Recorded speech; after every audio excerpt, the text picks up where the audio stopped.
So tonight we'll do something a little less technical. We'll talk about Nobel Prize, Ig Nobel Prize, and the Darwin Awards. So we'll start with the Nobel Prizes. You probably have heard of these, but you probably don't know the backstory and don't know what they give prizes for. The Physics and Chemistry Awards are awarded by the Swedish Academy of Sciences. Well, you probably knew it was something to do with Sweden and Stockholm, so that's no surprise. But they also give prizes for physiology or medicine. It's kind of a wrapper of the whole thing. The Karolinska Institute in Stockholm. It's a medical institute.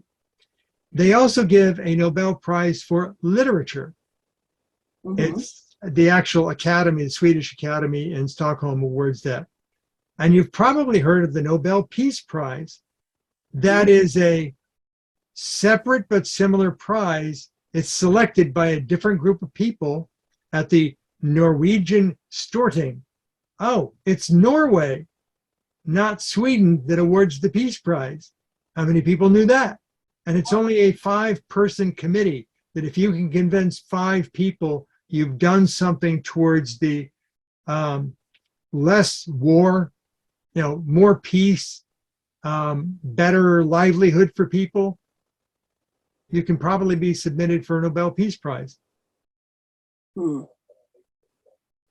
And since 1969, they've also been giving an additional Nobel Prize for economic sciences, but it's called the Economic Sciences in memory of Alfred Nobel because it's an add-on. So it's not really a Nobel Prize, it's an Economic Sciences Prize in memory of Alfred Nobel. So whoever wins is referred to as a Nobel Prize laureate. Each winner receives a certain amount of money based upon the amount of funding they have in the budget, and it varies from year to year based upon world economics. But in general, you will receive a medal.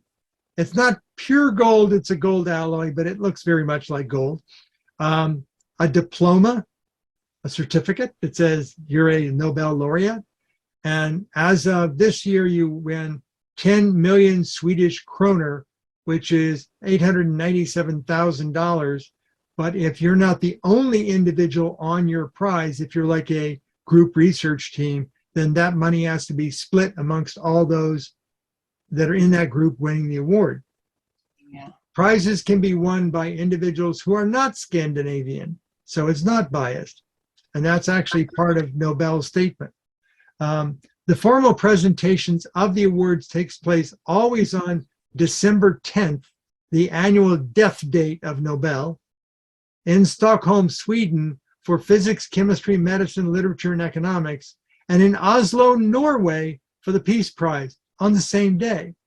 So if you said, I want to go to all the awards, you can go to one set or the other, but not all of them, because they're held in 2 different countries, 2 different cities on the same day. Could Zoom. You can take a train. Zoom both of them, yes. So how did this come about? Alfred Nobel is the guy who discovered the industrial process for volume manufacturing of the explosive known as nitroglycerin, or as he referred to it, NG1. But when it was found out it'd be useful in medicine, and it wasn't until I think about 10 years ago that they actually figured out why nitroglycerin is good for certain heart conditions. They knew it was good for them, but they didn't understand the physiology as to why. And when they figured it out, it was actually a Nobel Prize in medicine that was given out for, oh, you finally figured it out. But in medicine, because of the tarnished name of nitroglycerin, they would say, we're not giving you nitroglycerin for your heart condition, for your atrial fibrillation. We're giving you trinitrin. Yes, but that's the scientific name is trinitroglycerine. Yes, but they have a brand name for it that they will tell you that, rather than saying, here is your nitroglycerin pill prescription. What, you're giving me an explosive? Will I blow up? No. So he bequeathed in his will, to quote the will, prizes to those who, during the preceding year, have conferred the greatest benefit to mankind. Now you can see there's nothing in there about the Peace Prize. That's why the Peace Prize is kind of separate, and the economics prize is what's the greatest benefit to mankind in economics. So the 5-person panel has to figure that out. Because of logistics, not because of the warfare that was going on, they were not given out during World War I and World War II. And if you know a little bit about Switzerland, you might guess why. Hitler actually had Nobel winners that were German citizens that he forbade them from winning the prize money, because back then it was closer to $1 million, and a couple of them were given out to individuals, physicists. So the USSR back in the day, actually their leaders convinced a Nobel Prize winner, and I think it was chemistry, from receiving his prize money. He was allowed to get the award, but not get the money. A few people have actually turned it down on principle. They didn't believe in the austerity of the awarding. They didn't mind the certificate. They just didn't want the pomp, circumstance, and money. And strangely enough, some Nobel Peace Prize winners were actually in jail at the time of their arrest. Were under arrest at the time of their being awarded. That'd be like me. I don't know of him specifically, because I didn't look at the list, but if you go to the Nobel site, they'll actually give you who is under arrest. They won't say in jail. They will just say detained or under arrest at the time that they were awarded. Sometimes people just can't get there. They have, an illness, or missed a flight and can't make the ceremony in time, or something like that. Yeah. There's only one individual who has received 2 Nobels separately, individually. That's Linus Pauling. He received one in chemistry and one in peace. Oh, The family that won the most is the Curies. yeah. Marie and her husband both won, and then years later, their daughter won too. Yeah. Marie was the first woman nominated in 1902. So in 1902, prior to that, no woman had ever been nominated for a Nobel Prize, and she did not win it in 1902. In 1903, she was nominated again for the same thing, and so she became the first woman to win a Nobel Prize. She's the only woman to win twice. In 1903, she won in physics, and in 1911, she won in chemistry. Wow. And strangely enough, they used to give out Nobel Peace Prizes posthumously. Huh. Hey, that was a really good thing. Sorry you're no longer here. Oh, no family to give the money to. We keep the. So in 1974, they changed the policy that prizes can no longer be awarded posthumously. The problem with that is there were a lot of people that were up in the queue that should have won Nobels, but they said, they're too old. They could die any day now. We're not allowed to award posthumously. Oh, man. There was one person that actually died after being awarded that did not attend the ceremony, but he had a family, so they awarded the money and all the materials to the family members. But officially, it was not posthumously because he was alive at the time they did the award. Fine print. And now for the not quite Nobels. There's another group called the Annals of Improbable Research magazine. The board of governors of the magazine came out with the Ig Nobel prizes. And their mascot is called the Stinker. If you take Rodin's The Thinker and you have him fall off his pedestal with his butt sticking up in the air, that's the Stinker. They began in 1991, and the awards are referred to as the IGS, that they've used the name Iggy's. So if you won an Ig Nobel Prize, you have an Iggy. They give away 10 annual awards for research. The research makes you laugh and then think, as in, who would give money for you to do research on that? And then you look into it and you go, oh, I get it now. That makes sense. They're not constrained to anything, but they typically give the awards in physics, chemistry, physiology, or medicine and economics. So it's kind of paralleling the Nobel Prizes, but these would never be Nobel Prizes. You get a listing as you won it, but no significant award money, and you do get a printed certificate saying you're an Iggy Award winner. They contact you in advance, and if you decline the award on principle or because you can't get there, you do so in private, and they just make your award available to someone else. Next. Yeah. And if you get nominated but don't make the awards cutoff, you can become a future candidate. So it goes back in the pool, so to speak. The awards are handed out in September at Harvard University's Sanders Theater, and the people that hand you the award are actually Nobel laureates. That is, when they weren't doing them online because of the pandemic. They've lost a lot of their funding because they did the awards online during the pandemic, and they used to charge a lot of money for tickets for you to go to the Iggy's. But the awards are now also co-sponsored by the Harvard Radcliffe Society of Physics students, so the students are actually contributing to it, and the Harvard Radcliffe Science Fiction Association contributes to it.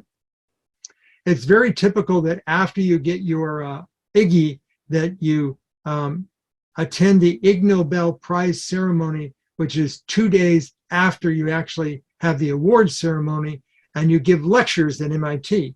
So you get your award, and then 2 days later, you're expected to present on your research topic at MIT. And a lot of the Iggy winners will actually do TED Talks on their subject.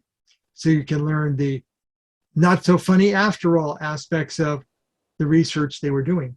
And the weird thing is there are Nobel laureates that won Iggy's first and then won Nobel Prizes for the work that they did for which they got the Iggy. And there are also the other way around where they got an Iggy and then later on they got a Nobel, totally unrelated research. And by the way, if you want to watch or listen to, you can watch on YouTube. They have the prizes and videos on YouTube, but also you can listen to the commentary, and it's super fun. So on the Science Friday, the Friday right after the Thanksgiving, Thursday, they have a program on Science Friday that talks the Nobel Prizes, and super fun to watch it because they explain the research and do like fun commentaries. It's super fun. It's like watching the Mystery Science Theater 3000 rendition of the Ig Nobel Prizes. Robots.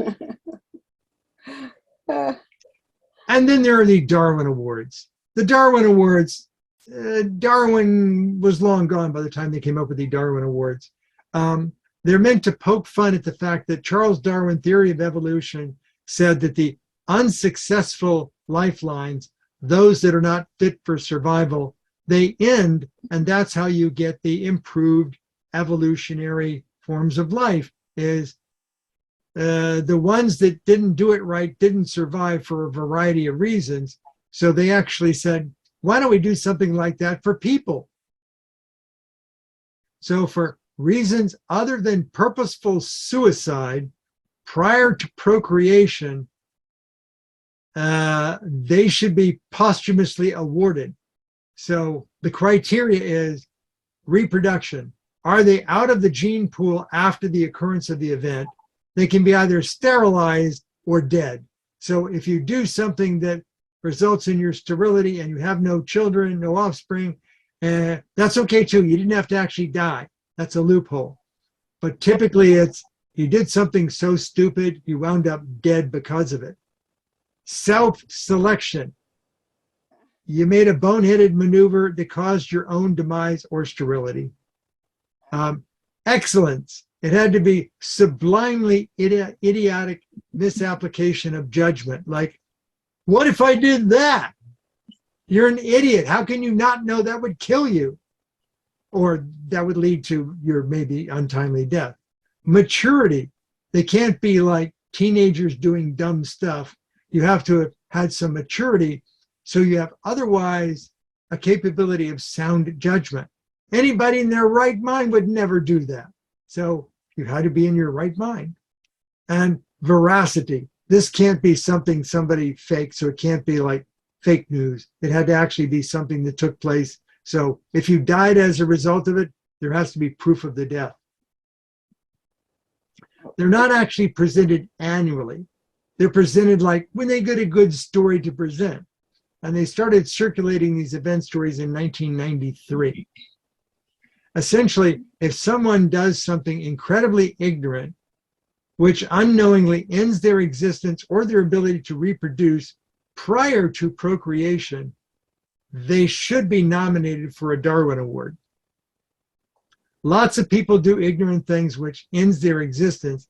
However, doing so after procreating means their genetic traits are likely passed on to another generation, meaning another generation of idiots can do the thing. So despite their demise, they are not award candidates.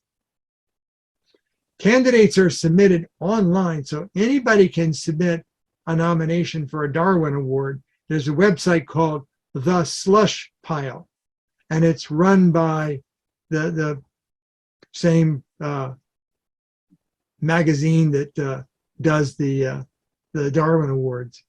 So there's actually a book if you want to read the history and some of the Darwin Award winners. The Darwin Awards, Evolution in Action.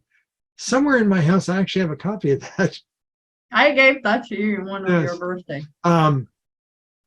They have a very interesting computer-generated character set-based logo for the Darwin Awards.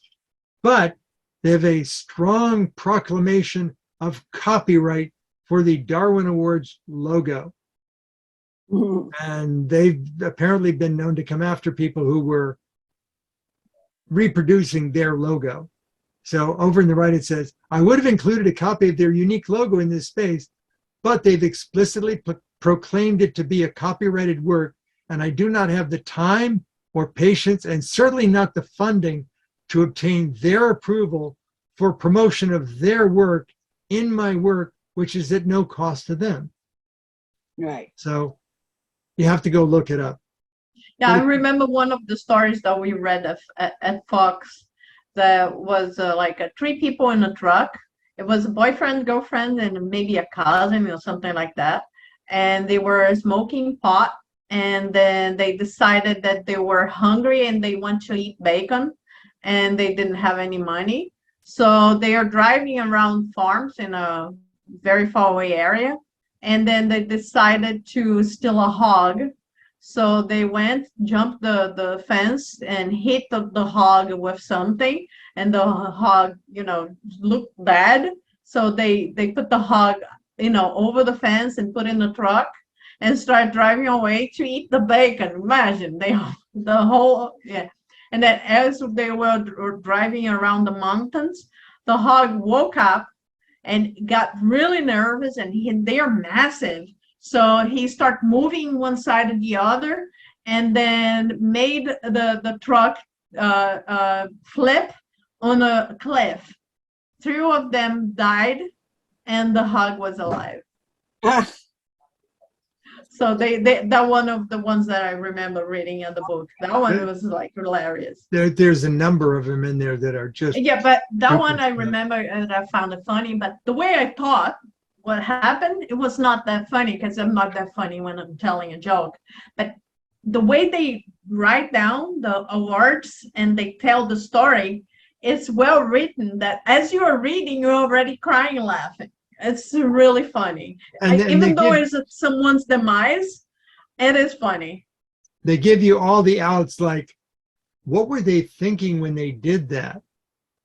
And then the bad outcome happens and they go, yeah, they should have known better. But they didn't, so award winner. Oh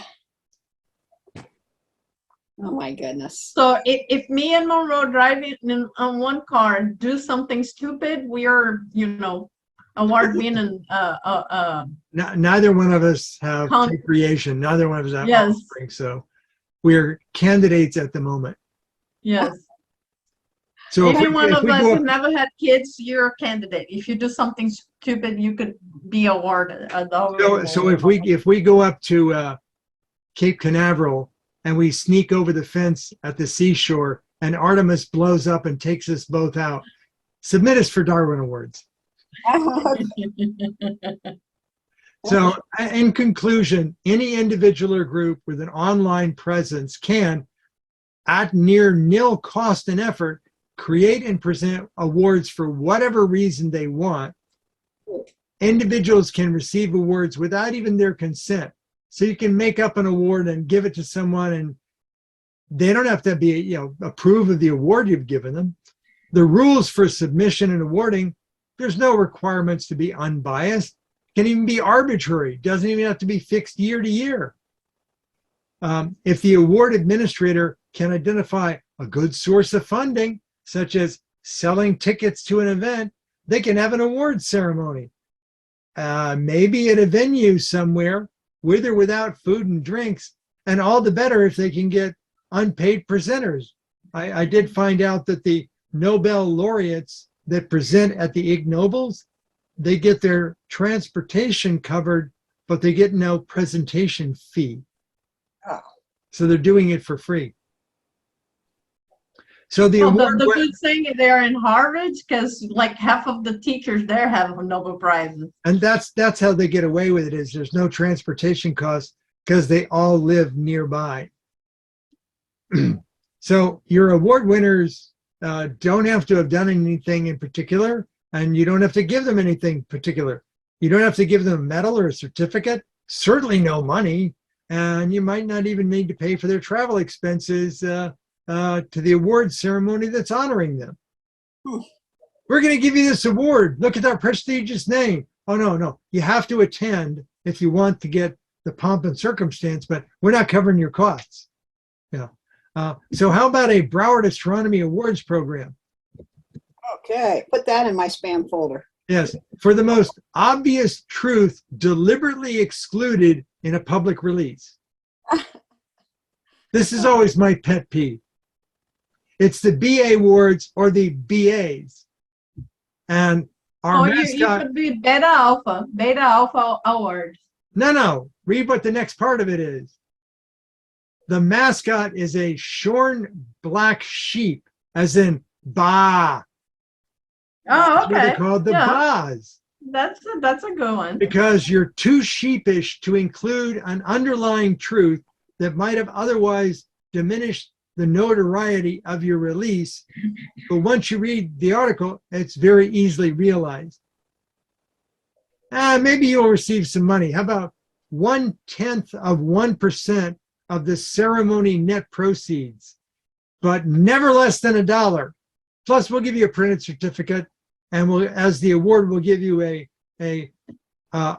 raw swatch of black wool in the standard sample size of 2 inches by 2 inches. So we'll give you a chunk of black sheep wool, 2 inches by 2 inches. That's your actual, instead of a gold certificate, you'll get that and a piece of paper that says, you've won the BA. The ceremony will be at a location that's to be defined. I think $100 per person for tickets, because if we can draw up enough audience, that'll make us some money. This is a great way for Broward Astronomy to make a lot of money. Oh, by the way, the winners have to pay their own travel and parking expenses, because we want to hold it at a nice hotel that charges for valet. Helen and I found that out at the wedding recently. It's like, well, they can cover most of the cost of the valet, but you're still going to have to pay the hotel. That was kind of weird. Oh, by the way, Monroe, the Ig Nobel Prize since the 2020. They won 20 million. Hold on, 20. They won. Hold on, let me tell you how much. So they won $10 trillion bills, $10 trillion bills from Zimbabwe. That was their prize. Was it about $3? No, less than that. It's like cents. Okay. That's when you can give away a The big last number. year, the Reserve Bank of Zimbabwe introduced the dollar as a potential replacement. So they found a nation that had enormously ridiculous inflation so that everything costs a wheelbarrow load of units. And they gave those to the Ig Nobel Prizes because it looks like just a huge number. It's $100 trillion. That's what they got. So we're going to hold it at a location to be defined, $100 per person, and the winner has to pay their own travel and parking expenses. So I've got two candidates right off the top. The U.S. Congress for their UAP investigation is the unidentified aerial phenomenon. That'd be good. They edited the posting in the congressional record Oh, no. to constrain the funding and the duration of the investigation to be less than a year. They're not allowed to include any known black project vehicles. So if this is a CIA spy aircraft out of Area 51, they can have all kinds of observations of it, but they're not allowed to analyze it. Isn't that the committee that Mark Rubio? That's what he started. Yes, he's the one that started it, but he's no longer in charge of that committee. Oh, he's too busy. No, he's just different people in charge because it was House of Representatives, and that switched from Republican to Democrat. But bipartisan changes to the congressional record took all possible teeth out of the UAP investigation program. And they removed all references to the word extraterrestrial as a part of the possible explanation. Mm-hmm. So here's your UAP investigation. It's done in daylight, and you can go read the congressional record.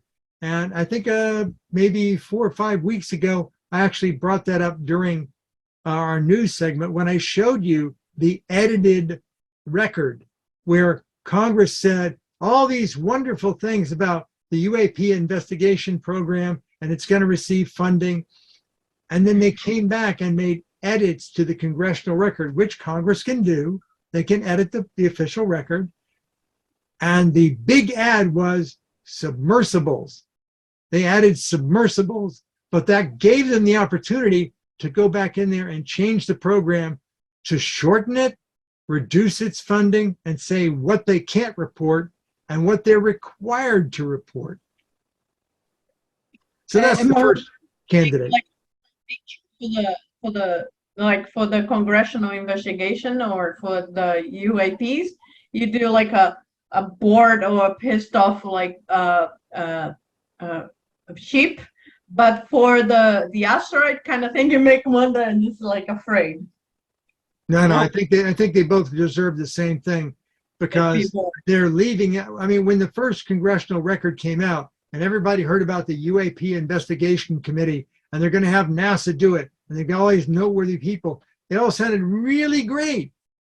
But then if you go back and look at the actual official congressional record that was updated, they completely removed any veracity out of it. It's like and by the way, the funding for the NASA stuff is very little, but to take out of the attention, they put Mark Kelly to be on it. Yes, we'll pick a noteworthy name, not pay him a dime to do it. So is it Mark or the other one? I always mix one with the other. It's the one who isn't the politician that was the former astronaut. So they're both former astronauts, but one was a politician, one wasn't. It's the one that wasn't the politician who currently doesn't have a job. So, okay, he can do this and get some notoriety. The next candidate would be the very next online presence that claims an astronomical object, be it a comet, meteor, or asteroid, is threatening all life on Earth by zooming past the Earth at a distance multiple times farther than the Earth to the moon. We're being threatened by this thing in space, and it's only 12 million miles away from Earth. But it could get closer in another few thousand years. Yeah, okay. So that's my two thing is, but yeah, if we ever want to have our own award ceremony, we can do that. So silly. And if you want to know more information about the actual awards, I've got the Nobel Prize, the Ig Nobel Prize, the Darwin Awards, and the U.S. Defense Authorization Act. This is the version of the Congressional Public Record that is after they made the changes. So you can see how they foreshortened. Well, you can't see how they foreshortened. You can see how shortened the UAP investigation period, how little funding they're giving, what they're not allowed to report. Like if it's a black project, can't report it, and who they're required to report all findings to. So if they do actually find a UFO that is extraterrestrial in origin, they are required to report it to certain government agencies that can make the information top secret. Yeah. So much for So that. basic nothing. Basic fluff. Like a nothing burger. A nothing burger. Yes, it's a nothing burger. A genuine nothing burger. Yeah, but if you want to have a little like fun, I think you can find online some of the stories of the Ig Nobel. If you're, nothing to read in the bathroom, you get your phone, find the Ig Nobel Prizes. It's really hilarious. The Ig Nobels are real research. I mean, they do research with a purpose.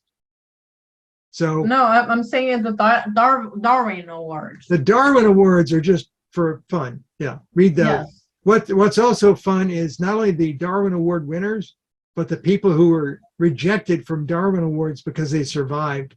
And then you see what they stupidly did and they survived.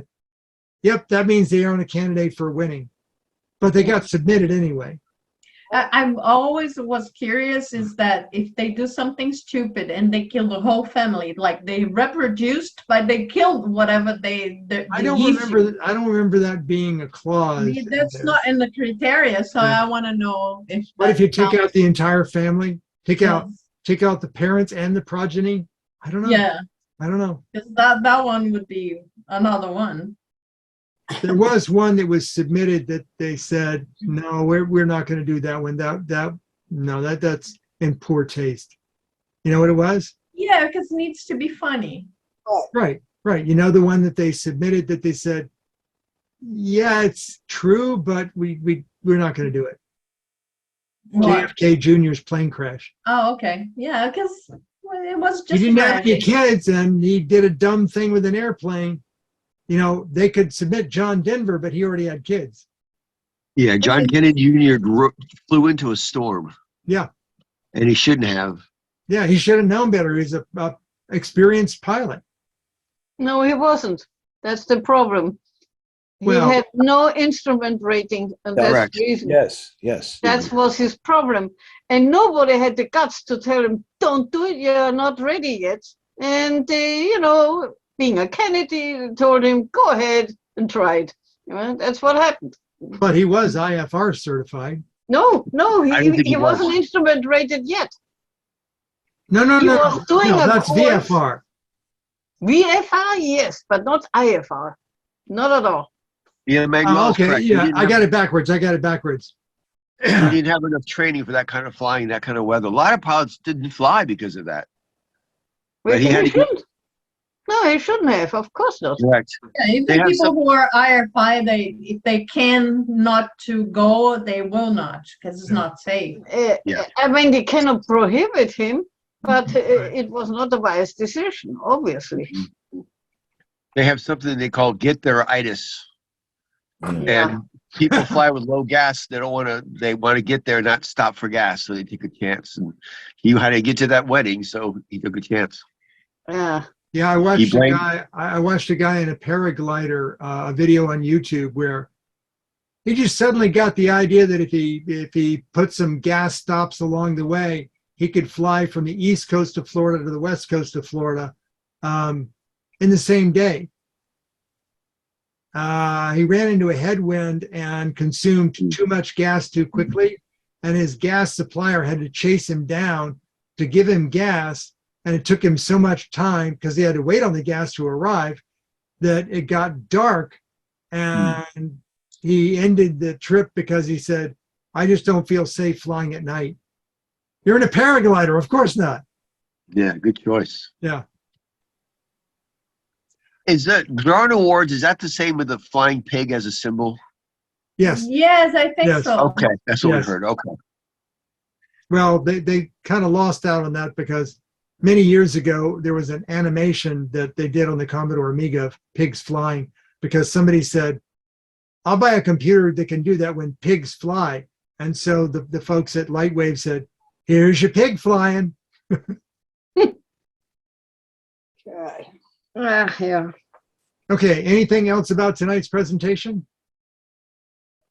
No. Hearing nothing, I'll stop sharing.